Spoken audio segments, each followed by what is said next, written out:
நீ எவ்வளோ பெரிய பலசாலியாக இருக்கலாம், திறமைசாலியாக இருக்கலாம், உன் திறமை மீது உனக்கு அபார நம்பிக்கை இருக்கலாம்.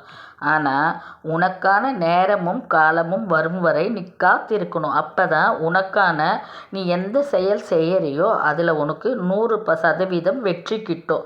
நீ உனக்கான வாய்ப்பை நீ உருவாக்கிக்கணும். அந்த வாய்ப்பை உருவாக்கிக்கிறதுக்கு பொறுமை தேவை, பயிற்சி தேவை, எல்லாமே தேவை.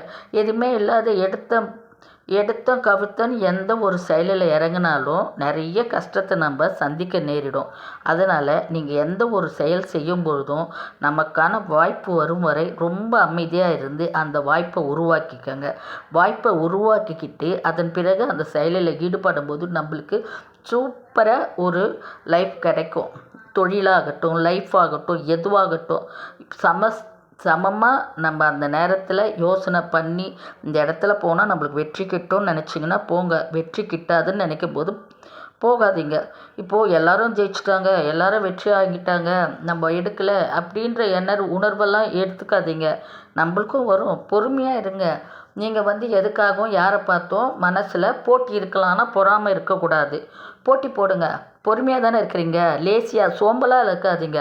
ஆனால் உங்களுக்கான வாய்ப்புக்காக நேரம் வரும் வரை காத்திருந்து நீங்கள் அந்த செயலில் இறங்கினா கண்டிப்பாக நமக்கு எப்பயுமே வெற்றி தாங்க.